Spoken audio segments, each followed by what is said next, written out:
നമ്മുടെ ചിന്തകൾ നമ്മുടെ ഭാവി മാറ്റും എന്ന് പറഞ്ഞാൽ അത്ര പെട്ടെന്ന് ആർക്കും മനസ്സിലാവില്ല. കാരണം നമ്മുടെ ജീവിതത്തിന്റെ അല്ലെങ്കിൽ നമ്മുടെ ജീവിത യാത്രയിൽ നമ്മുടെ മനസ്സിന് അത്ര അധികം പവർഫുൾ ആണ്.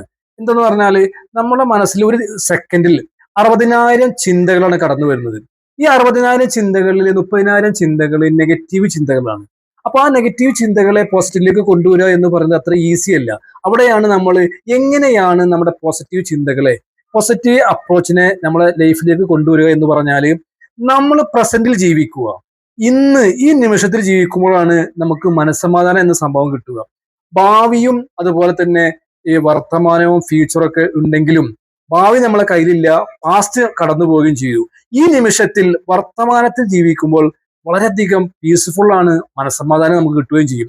അതുകൊണ്ട് എൻ്റെ പ്രിയപ്പെട്ട എൻ്റെ പ്രേക്ഷകരോട് എനിക്ക് പറയാനുള്ളത്, വർത്തമാന കാലത്തിൽ ജീവിക്കുക, ജീവിതം സന്തോഷകരവും അതുപോലെ തന്നെ വളരെ ആഹ്ലാദകരവുമാക്കുക എന്നതാണ് എൻ്റെ ഈ ഏറ്റവും വലിയ നല്ലൊരു മെസ്സേജ്.